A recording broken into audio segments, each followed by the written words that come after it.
तो कैसे हो दोस्तों। मैं आशा करता हूँ शानदार तरीके से आप लोग अपनी लाइफ को एंजॉय कर रहे हो, अपनी सेहत, फैमिली और पढ़ाई का ध्यान काफी अच्छे से रख रहे हो। सबसे पहले बात करेंगे यहाँ पर एक क्विज के बारे में जो कि आप लोग को अटेम्प्ट करना है। इसके बाद में हम लोग आगे बढ़ेंगे। काफी इंपॉर्टेंट न्यूज है और काफी डिटेल में डिस्कस करूंगा। अगर किसी भी एग्जाम की आप लोग इंडिया के अंदर तैयारी कर रहे हैं जहां पर ऑब्जेक्टिव टाइप क्वेश्चन पूछे जाते हैं, ये आप लोगों को वीडियो फायदा पहुंचाएगी। सबसे पहले क्वेश्चन है, एक एक कर अटेम्प्ट कीजिए। इसके बाद में आगे बढ़ते हैं। सबसे पहले क्वेश्चन में यहाँ पर बात की जा रही है international day against nuclear test, यानी कि जो न्यूक्लियर टेस्ट किए जाते हैं, न्यूक्लियर एक्सपेरिमेंट किए जाते हैं, ये जो डे है इसको रोकने की बात करता है 29 अगस्त को। ऐसी कौन सी कंट्री है वर्ल्ड में जिसको लार्जेस्ट न्यूक्लियर टेस्ट साइट माना जाता था, जहां सबसे ज्यादा एक्सपेरिमेंट किए जाते थे, उसने इसको बंद किया था उस दिन। इसी के चलते इसको सेलिब्रेट किया जाता है। 1991 में यहाँ पर इसके द्वारा इसको बंद किया गया था। ठीक है, अगला क्वेश्चन है आप लोगों के सामने। यहाँ पर इंडिया के बारे में बात की जा रही है। अभी ये बात की जा रही है यहाँ पर नेशनली डिटरमाइंड कंट्रीब्यूशन NDC, ये ट्रांसपोर्ट इनिशिएटिव फॉर एशिया। तो कौन सी ऑर्गेनाइजेशन है जिसके द्वारा यहाँ पर इसको लॉन्च किया गया इंडिया के अंदर। ठीक है, ये एशिया के ऊपर फोकस देकर चलने वाली है। नेक्स्ट क्वेश्चन है यहाँ पर कौन सी स्टेट गवर्नमेंट के द्वारा इनोग्रेट किया जा रहा है 1.8 kilometre ropeway across the Brahmaputra river, यानी कि ब्रह्मपुत्र रिवर को क्रॉस करने के लिए रोपवे है, यानी कि एक रस्सी पे वो नहीं चलती है, एक ऐसा देखा होगा रस्सी है जैसे एक एरिया से दूसरे एरिया में जाती है और इसके ऊपर एक ऐसी ट्रॉली टाइप की जो चलती है। ठीक है, तो उसके बारे में बात की जा रही है। तो एक जगह से दूसरी जगह पर ले जाने के लिए उसको यूज किया जाता है। तो यहाँ पर 1.8 किलोमीटर रोपवे ब्रह्मपुत्र रिवर के ऊपर, जो कि इंडिया के अंदर लॉन्गेस्ट रोपवे रिवर बोला जा रहा है, कौन से राज्य के अंदर इसको इनोग्रेट किया जा रहा है। ठीक है, इसी के साथ में नेक्स्ट क्वेश्चन में बात की जा रही है for advance level naval worship अभी बिल्ड किए गए पाकिस्तान के लिए किस कंट्री के द्वारा यहाँ पर ये इसको प्रोवाइड करा जा रहा है। ये कंट्री पाकिस्तान को अपना ऑल वेदर अलाई या फिर ऑल वेदर फ्रेंड भी बोलती है। नेक्स्ट क्वेश्चन आप लोगों के सामने यहाँ पर बात कर रहे हैं। इसमें बात की जा रही है एक स्टैंडर्ड के बारे में, खासकर पाइप ड्रिंकिंग वाटर, जिसका एक अच्छा स्टैंडर्ड रहेगा, तो ये प्रोवाइड कराने की बात की जा रही है। तो किसके द्वारा प्रोवाइड कराने की बात की जा रही है। पहला तो क्वेश्चन आप लोगों को ये बताना है, यानी कि किस स्टैंडर्ड के द्वारा, यानी कि स्टैंडर्ड कौन सा है। दूसरा क्वेश्चन यहाँ पर आप लोगों को इसमें बताना है नेक्स्ट कि यहाँ पर ये कौन सा हमारी कंट्री में योजना है जिसके थ्रू ये काम किया जा रहा है और कब तक इसको कंप्लीट करना है। ठीक है, तो कहने के लिए आप लोगों के सामने 7 क्वेश्चन है, लेकिन 8 क्वेश्चन हो गए। इस क्वेश्चन में 2 क्वेश्चन आप लोगों के सामने आगे। कौन सी मिनिस्ट्री है जिसके द्वारा यहां पर बात की जा रही है किरण, एक toll free mental health rehabilitation help जो हेल्पलाइन थी, जिसका नंबर है 180059900019। तो ये है फिलहाल, अभी इसको लॉन्च करना था 27/8/2020, यानी कि 27 सितंबर में इसको लॉन्च करना था। अभी इसको पोस्टपोन कर दिया गया, तो देखते हैं कब लॉन्च करना है। तो क्वेश्चन इंपॉर्टेंट है, एक एक क्वेश्चन का आंसर आप लोग दीजिए, इसके बाद में मैं आंसर बताऊंगा। ये क्वेश्चन काफी इंपॉर्टेंट रहते हैं, जो कि डायरेक्ट भी क्वेश्चन पूछे जा सकते हैं एग्जाम में, या फिर किसी एग्जाम में स्टेटमेंट की फॉर्म में भी क्वेश्चन बन सकता है। ओके, आंसर देख लेते हैं। पहले क्वेश्चन में बात की जा रही है कजाकिस्तान के बारे में। तो कजाकिस्तान से टच करने वाले एक बॉर्डर का नाम आप लोग बताइए, एक कंट्री के बॉर्डर का। तो ये आप लोगों को पता होना चाहिए, डिटेल में आप लोगों को कई बार मैं डिस्कस कर चुका हूं। नीति आयोग के द्वारा यहां पर बात की जा रही है, ये नेशनली डिटरमाइंड कंट्रीब्यूशन, जो कि ट्रांसपोर्ट इनिशिएटिव फॉर एशिया, इसका बेसिक फोकस ये रहने वाला है कि कार्बन एमिशन जो है जो ट्रांसपोर्ट सेक्टर यानी कि ऑटोमोबाइल सेक्टर से, उसको कैसे कम करना है। तो ये एशिया के ऊपर फोकस देकर चलेगा, जो कि काफी इंपॉर्टेंट है। आसाम राज्य के द्वारा यहां पर 1.8 किलोमीटर रोपवे ब्रह्मपुत्र रिवर के ऊपर बनाया जा रहा है, जो इंडिया के अंदर लॉन्गेस्ट रिवर रोपवे बोला जा रहा है। ठीक है, तो ये इंपॉर्टेंट है, इंडिया के अंदर है लॉन्गेस्ट रिवर रोपवे। चाइना वो कंट्री है जो पाकिस्तान के लिए हेल्प कर रही है, पाकिस्तान के लिए नेवल वॉरशिप बना रही है। तो ये हमारी कंट्री की सिक्योरिटी के लिए थोड़ा सा खतरा हो सकता है, क्योंकि एक ऐसे इंसान के हाथ में चीज आ रही है जो कि सही नहीं है। ठीक है, नेक्स्ट बात की जा रही है ब्यूरो ऑफ इंडियन स्टैंडर्ड के बारे में, जिसको BIS के नाम से भी आप लोग जानते हैं। इसके द्वारा प्रिपेयर किया जा रहा है एक ड्राफ्ट स्टैंडर्ड सप्लाई करने के लिए पाइप ड्रिंकिंग वाटर, यानी कि सबके घरों में जो बेसिकली टोटी का पानी आप लोग बोल सकते हैं, नल का पानी एक तो होता है जमीन में से निकालने वाला, पाइप के थ्रू पानी पिलाया जाएगा। ठीक है, मतलब टंकी का पानी। ठीक है, तो ये ब्यूरो ऑफ इंडियन स्टैंडर्ड के हिसाब से यहाँ पर ये प्रोवाइड कराया जा रहा है। जल जीवन मिशन के बारे में बात की जा रही है। तो जल जीवन मिशन जो है वो safe and adequate drinking water के बारे में बात करता है, और 2024 तक हमारी कंट्री में ऑल रूरल, यानी कि जो गांव वाला एरिया है, सब में प्रोवाइड कराने की बात की जा रही है। नेक्स्ट यहाँ पर बात करें ministry of social justice and empowerment के बारे में। इसके द्वारा ये यहाँ पर किरण के नाम से, किरण का मतलब आशा की किरण, तो जो लोग आज के डेट में एडिक्शन है, जिनको शिकार है, खासकर डिप्रेशन के, वो सब चीजों के, तो उनको छुटकारा दिया जा सकेगा। इसके चलते उनको थोड़ी सपोर्ट प्रोवाइड कराई जाएगी। तो मेंटल हेल्थ एंड रिहेबिलिटेशन का काम यहाँ पर इसके थ्रू किया जाएगा। तो ये इंपॉर्टेंट है, जिसके बारे में आप लोगों को आइडिया रखना है। ठीक है, आइए अब आगे चलते हैं। सबसे पहली जो न्यूज़ है थोड़ा सा डिटेल में मैं डिस्कस करूंगा ताकि कोई भी कंफ्यूजन आप लोगों के माइंड में न रहे। आज की डेट में अगर बात करें, यूएन एक ऐसी एजेंसी है जिसको आप लोग पूरे फॉर्म में यूनाइटेड नेशन बोलते हैं, जिसके पास में खुद की कोई फोर्स नहीं है, यानी कि उसके पास में कोई आर्मी नेवी एयरफोर्स खुद की नहीं है। वो अलग अलग कंट्री से अपने लिए इकट्ठे करता है लोगों को और फिर अलग अलग कंट्री में सिक्योरिटी के ऑपरेशन चलाता है। अफ्रीका के अंदर कई सारे एरिया हैं जहां इसके द्वारा सिक्योरिटी के ऑपरेशन चलाए जाते हैं, जिनको मैं आप लोगों को अभी दिखाऊंगा कुछ एरिया को, और इसी के साथ में और भी कई सारे एरिया हैं। तो इंडिया के द्वारा यहां पर अभी कोई स्पॉन्सर किया गया सिक्योरिटी काउंसिल रिजोल्यूशन, जो कि फुल और इफेक्टिव और मीनिंगफुल पार्टिसिपेशन वुमेन का देखने को मिलेगा पीस कीपिंग फोर्स में। यानी कि जो पीस कीपिंग फोर्स होती है, पीस कीपिंग मतलब शांति बनाए रखने का काम करती है ये फोर्स अलग अलग कंट्री में, और यूनाइटेड नेशन की ये फोर्स होती है। तो ये क्या काम करेगी, ये यहां पर आने वाले टाइम में महिला भी से पार्टिसिपेट करेंगी और शांति बनाए रखने का काम करेगी। तो इंडोनेशिया जो है यहां पर, उसके द्वारा ये रिजोल्यूशन आगे लाया गया, तो इंडोनेशिया के द्वारा रिजोल्यूशन आगे लाया गया और इंडिया यहां पर इस रिजोल्यूशन को सपोर्ट कर रहा है। तो इसी के चलते इंडिया जो है यहां पर ये इंपॉर्टेंट कंट्री है, क्योंकि इंडिया काफी बड़ा रोल प्ले करता है जब यहां पर मेंबर की बात करते हैं। India one of the largest जो ट्रूप कंट्रीब्यूशन है United nation peace keeping force के लिए, यानी कि हमारी कंट्रीज में से भी बहुत सारे लोग यहां पर जाते हैं। इसी के साथ में आप लोग एक बार यहां पर नजर डाल लीजिए, तभी आप लोग यहां पर समझ पाएंगे। अगर मैं पीस कीपिंग फोर्स में नंबर ऑफ मेंबर के बारे में बात करूं तो सबसे ज्यादा इथियोपिया यहां पर बेस्ड है, दूसरे नंबर पर रवांडा, तीसरे नंबर पर बांग्लादेश, चौथे नंबर पर नेपाल आ गया है, इंडिया जो है 5वें नंबर पर पहुंच गया लेटेस्ट डेटा के हिसाब से। ये जो डेटा है आप लोगों के सामने यहां पर, ये 30 अप्रैल 2019 का है, पर अगर हम लोग 2020 के डेटा के हिसाब से यहां पर बात करें तो फिलहाल यहां पर हमारी कंट्री जो है 5वें नंबर पर आ गई है, क्योंकि हमारी कंट्री में लगभग 5400 के करीब जो ट्रूप्स यहां पर भेजे जा रहे हैं, तो हम लोग नेपाल से भी ऊपर आ गए हैं। तो नेपाल और पाकिस्तान के बीच में 5वें नंबर पर आज के में हमारी कंट्री के ट्रूप जो हैं वो जो पीस कीपिंग फोर्स ऑपरेशन के लिए भेजे जाते हैं। तो ये इंपॉर्टेंट क्वेश्चन बन सकता है जो रिसेंटली अभी डेवलपमेंट हुआ है। ओके, इसी के साथ में जो नेक्स्ट क्वेश्चन है, आप लोगों को पता है हमारी कंट्री जो है नॉन परमानेंट मेंबर के लिए चूज कर लिया गया हमारी कंट्री को। जो non permanent member security council है, उसमें हमारा जो टाइम पीरियड है वो 1 जनवरी 2021 से स्टार्ट होगा। तो 21 और 22 के लिए हम लोग वहां पर रहने वाले हैं। इंपॉर्टेंट चीज यहां पर यह है कि 2022 में हम लोग अपनी कंट्री की 75वीं आजादी की सालगिरह सेलिब्रेट करेंगे। तो उसके चलते यूएन में हमारा रहना जरूरी है, क्योंकि हमारी जो आजादी की सालगिरह है, ताकि यूएन में भी उसके चलते बात की जा सके और सेलिब्रेट किया जा सके। इंडिया की जो ट्रेडिशन रही है वो यूएन के साथ में एसोसिएट रहा है काफी लंबे समय से, जब से यहां पर ये पिक्चर में आया है। इसी के साथ में अगर बात करें 2007 में हमारी कंट्री में first all women police unit UN mission के लिए यहां पर लाइबेरिया में भेजी गई थी। तो ये भी काफी इंपॉर्टेंट है, हमारी कंट्री के द्वारा जो भेजी गई थी यहां पर first all women police unit. Next, India जो है 5th लार्जेस्ट कंट्रीब्यूटर बन गया यहां पर जो यूनिफॉर्म पर्सनल जो यूएन पीस कीपिंग फोर्स में।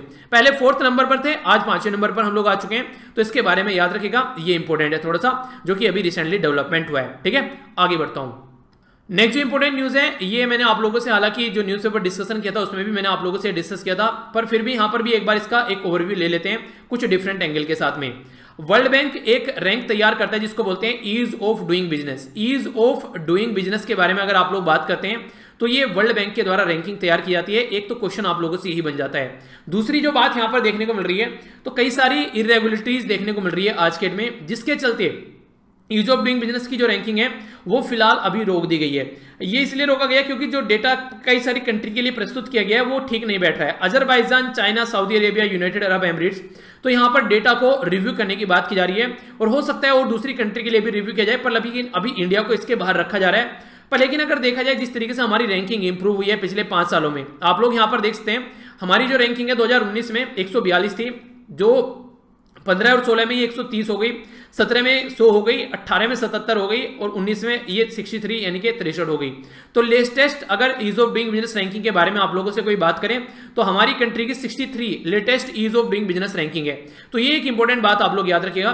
अभी फिलहाल इंडिया को रिव्यू नहीं किया जा रहा है, पर लेकिन देखते हैं आगे चलकर कैसे काम चलते हैं। इंडिया जो है वो रिमार्केबल प्रोग्रेस देखने को मिल रही है इसमें 2014 से, और इसी के साथ में हम टॉप 50 में जाना चाहते हैं। और ये बात हमारी कंट्री के जब फाइनेंस मिनिस्टर हुआ करते थे अरुण जेटली जी, जो कि आज के डेट में हमारे बीच में नहीं है, तो तब से यहां पर हमारी कंट्री को टॉप 50 में लाने की बात की गई थी उनके द्वारा।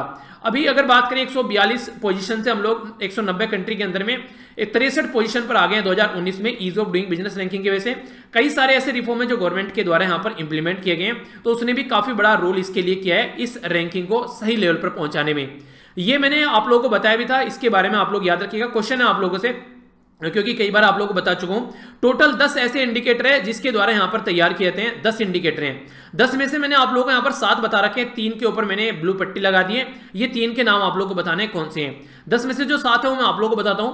यहां पर बात की जा रही है starting A business, getting a electricity, इसी के साथ में registering property, getting credit, tax पे करना, इसी के साथ में ट्रेड करना क्रॉस द बॉर्डर और इन्फोर्स करना कॉन्ट्रैक्ट। तो 7 ये बता दिए, 3 कौन से बच गए हैं जो कि यहां पर पता होने चाहिए, क्योंकि ऑलरेडी इसमें प्रीलिम्स में क्वेश्चन इससे रिलेटेड पूछा जा चुका है। ठीक है, तो आगे भी जैसे यूपीएससी कोई क्वेश्चन पूछ लेती है तो दूसरे एग्जाम उसको आगे फॉलो करना स्टार्ट कर देते हैं। तो यूपीएससी को इसीलिए mother of all the exams बोला जाता है इंडिया के अंदर में।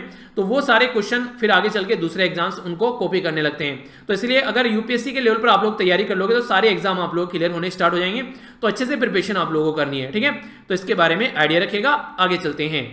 नेक्स्ट इंपोर्टेंट न्यूज निकल कर आ रही है, हमारी कंट्री के जो फॉर्मर प्रेसिडेंट है प्रणब मुखर्जी से रिलेटेड है यहाँ पर ये। तो प्रणब मुखर्जी जी से जो रिलेटेड न्यूज है, इसमें थोड़ी सी सैड न्यूज आप लोग बोल सकते हैं। आज की डेट में ये हॉस्पिटल में इनकी जो कंडीशन है वो स्टेबल बनी हुई है। तो इसको बोलते हैं यहाँ पर हेमोडायनेमिकली स्टेबल। तो यहाँ पर हेमोडायनेमिकली स्टेबल अगर टर्म आप लोगों से कोई पूछे यहाँ पर, खासकर जनरल साइंस के अंदर क्वेश्चन बन जाते हैं, तो इसका मतलब क्या होता है। तो पहले तो जान लेते हैं थोड़ा सा यहाँ पर। फॉर्मर प्रेसिडेंट जो प्रणब मुखर्जी हैं वो स्टेबल बने हुए हैं, डीप कोमा में है आज की डेट में, पर लेकिन कोमा में जाने के बाद भी स्टेबल बने हुए हैं। Army research and referral hospital के द्वारा ये इन्फॉर्मेशन दी गई है जहां पर ये आज की डेट में है। पेशेंट जो है जब हीमोडायनेमिकली स्टेबल हो जाता है, इसका मतलब ये है कि ब्लड सर्कुलेशन के जो पैरामीटर हैं, जैसे कि ब्लड प्रेशर हो गया, हार्ट पल्स रेट हो गया, स्टेबल है, सारी नॉर्मल है। अगर यहां पर इसका मतलब है यानी कि चीजें चेंज नहीं हो रही हैं, वो सब चीजें स्टेबल चल रही हैं। डॉक्टर्स के अगर बात माने तो यहां पर 84 ईयर ओल्ड जो मुखर्जी जी हैं, इंटेंसिव केयर यूनिट यानी कि आईसीयू में इनको रखा गया है और इनको ट्रीट किया जा रहा है लंग इन्फेक्शन और रेटिनल डिसइंफेक्शन, यानी कि एक तरीके से जो रेटिना और लंग्स के रिलेटेड जो इन्फेक्शन है वो काफी ज्यादा देखने को मिल रहा है इनकी बॉडी के अंदर में। ये 13th प्रेसिडेंट ऑफ इंडिया थे जो हमारी कंट्री में 2012 से लेके 2017 तक ये सर्व की हैं। अभी रिसेंटली इनको भारत रत्न भी दिया गया था, तो इसलिए भी काफी इंपॉर्टेंट पर्सनैलिटी है, तो इनके बारे में आप लोग याद रखिएगा। चलिए एक प्यारा सा क्वेश्चन आप लोग बताइए, doctor APJ Abdul Kalam sir जो है हमारी कंट्री के कौन से नंबर के प्रेसिडेंट थे, ये आप लोगों को बताना है। ठीक है, तो क्वेश्चन है आप लोगों को बताइए, इसके बारे में आगे बढ़ता हूं। अच्छा, एक और थोड़ा सा डिफरेंट क्वेश्चन है, आप लोग इसके बारे में थोड़ा सा जाकर सर्च कीजिएगा। हालांकि किसी एग्जाम में मैंने अभी देखा नहीं है, शायद ये क्वेश्चन हो सकता है फ्यूचर में पूछ रहे हैं। हमारी कंट्री में कितने प्रेसिडेंट ऐसे हैं, उन प्रेसिडेंट का नाम आप लोगों को बताना है जिनको भारत रत्न मिल चुका है। ठीक है, क्वेश्चन थोड़ा डिफरेंट है, कितने प्रेसिडेंट ऐसे हैं, और अभी एकदम ही माइंड में आया, तो इसको जाकर थोड़ा सा सर्च कीजिएगा, थोड़ा होमवर्क की तरीके से आप लोगों को देखने को मिलेगा। टोटल कितने प्रेसिडेंट ऐसे हैं जिनको भारत रत्न मिल चुका है। ठीक है, उनके नाम आप लोगों को पता होने चाहिए। आगे बढ़ता हूं।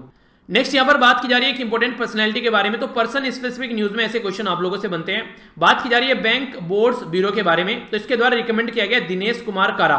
दिनेश कुमार कारा का जो नाम रिकमेंड किया गया है, तो चेयरमैन ऑफ एसबीआई यानी कि स्टेट बैंक ऑफ इंडिया के जो चेयरमैन के तौर पर इनका नाम अभी रिकमेंड किया गया है। बैंक बोर्ड ब्यूरो जो है इसको कॉन्स्टिट्यूट किया गया था 2016 में।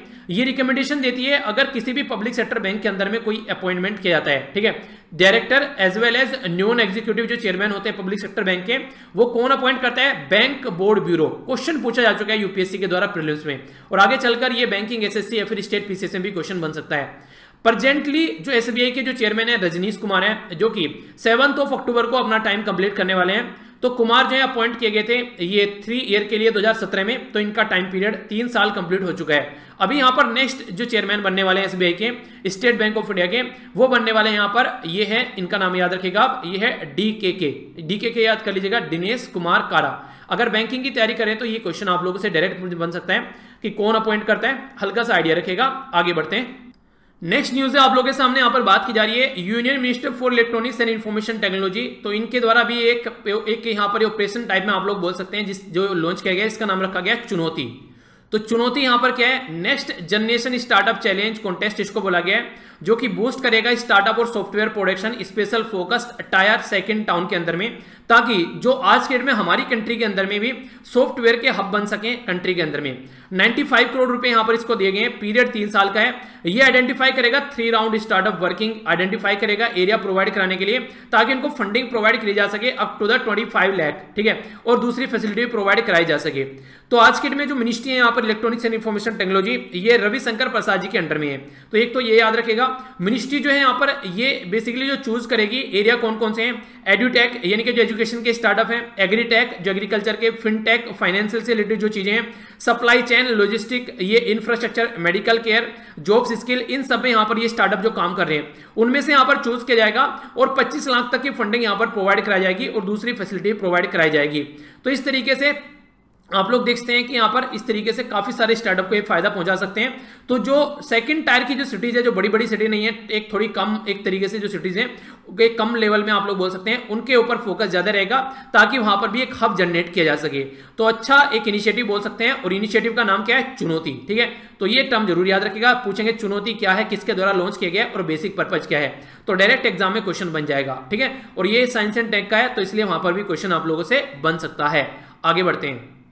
नेक्स्ट न्यूज है आप लोगों के सामने यहाँ पर ये अरे हाँ, मैंने आप लोगों को भी तो बताया पीस कीपिंग ऑपरेशन, जो मैंने आप लोगों को बताया था कौन कौन से ऑपरेशन चल रहे हैं दिखा देता हूँ। ठीक है, तो ये भी आप लोग एक बार देख लीजिए। यहाँ पर ये पीस कीपिंग ऑपरेशन है आप लोगों के सामने, जो पीस कीपिंग ऑपरेशन वर्ल्ड में चल रहे हैं, जहां पर जो अलग अलग फोर्सेस काम करती हैं।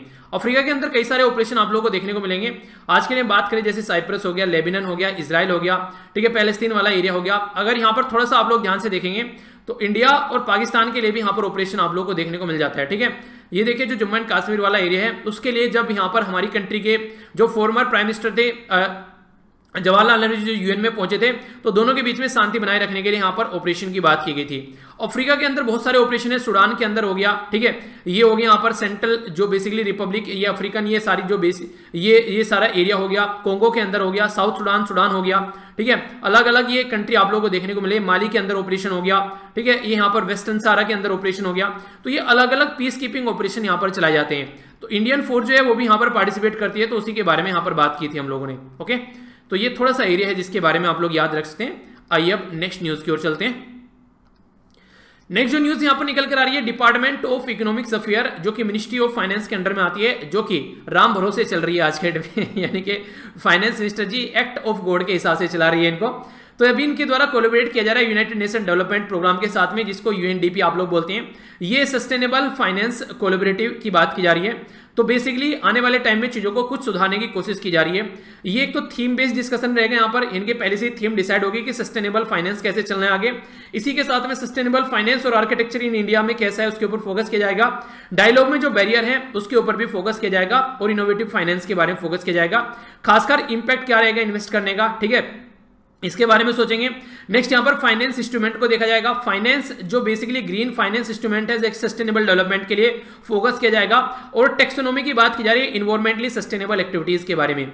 देखिए होता क्या है, सस्टेनेबल क्या होता है, सस्टेनेबल वो होता है, मान लीजिए आज के डेट में आप लोग पेड़ पौधे लगाकर जाते हैं और आज की आने वाली जो जनरेशन है वो उन पेड़ पौधों का फायदा उठाती है, तो ये सस्टेनेबल हो गया। आप लोग अब खुद पेड़ लगा रहे हैं, खुद ही खा पी कर काट पीट कर उनको चले गए, तो सस्टेनेबल नहीं होता है। तो सस्टेनेबली यहाँ पर डेवलपमेंट होना चाहिए, तभी आने वाली जनरेशन के लिए चीजें बच पाएंगी। हम लोग चीजों को क्यों एंजॉय कर पा रहे हैं, क्योंकि हमारे पूर्वज ने उनको हमारे लिए छोड़ा है। अगर हम लोग अपनी जनरेशन के लिए नहीं छोड़ेंगे आने वाली के, तो इस तरीके से तो यही चीजें खत्म हो जाएंगी। तो इसलिए इसको सस्टेनेबली एक तरीके से डिफाइन करने की कोशिश की जाती है। नेक्स्ट न्यूज है आप लोगों के सामने, यहां पर ये बात की जा रही है, प्राइम मिनिस्टर नरेंद्र मोदी साहब के द्वारा इनोग्रेट किया गया रिसेंटली अभी college and administrative building Rani Lakshmibai central agriculture university. तो पहला क्वेश्चन तो ये बनता है किसके द्वारा लॉन्च किया गया है, रानी लक्ष्मीबाई सेंट्रल एग्रीकल्चर यूनिवर्सिटी। तो ये की गई है प्राइम मिनिस्टर नरेंद्र मोदी के द्वारा। कहां पर लोकेटेड है ये झांसी के अंदर है। झांसी कहां पर है, उत्तर प्रदेश के अंदर में है। Provident institute of Bundelkhand region में आप लोगों को चीजें देखने को मिलेगी।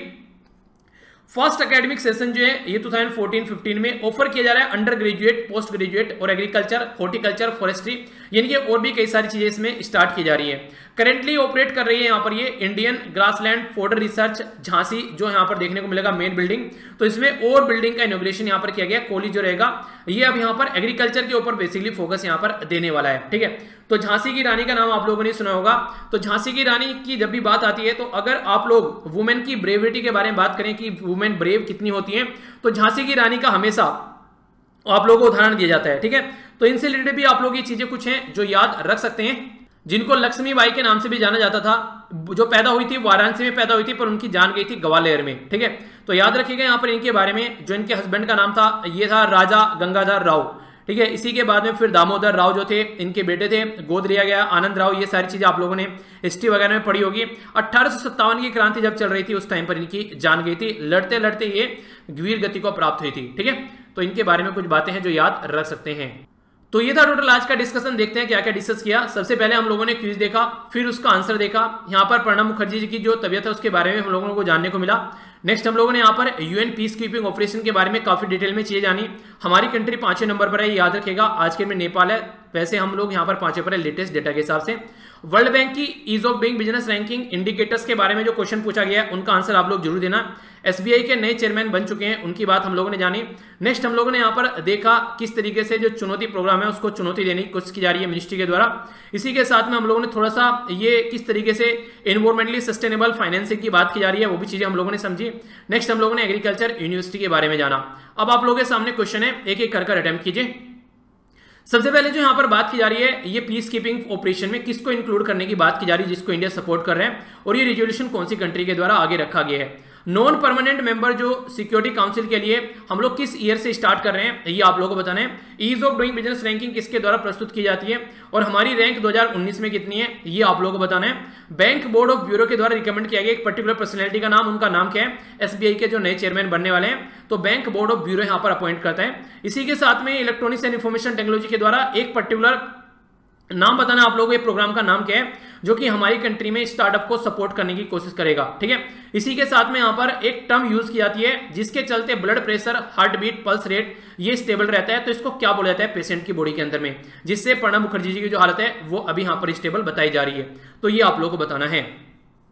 ये था टोटल आज का डिस्कशन। अगर इस लेक्चर की पीडीएफ आप लोगों को लेनी है तो आप लोग टेलीग्राम से जाकर ले सकते हैं।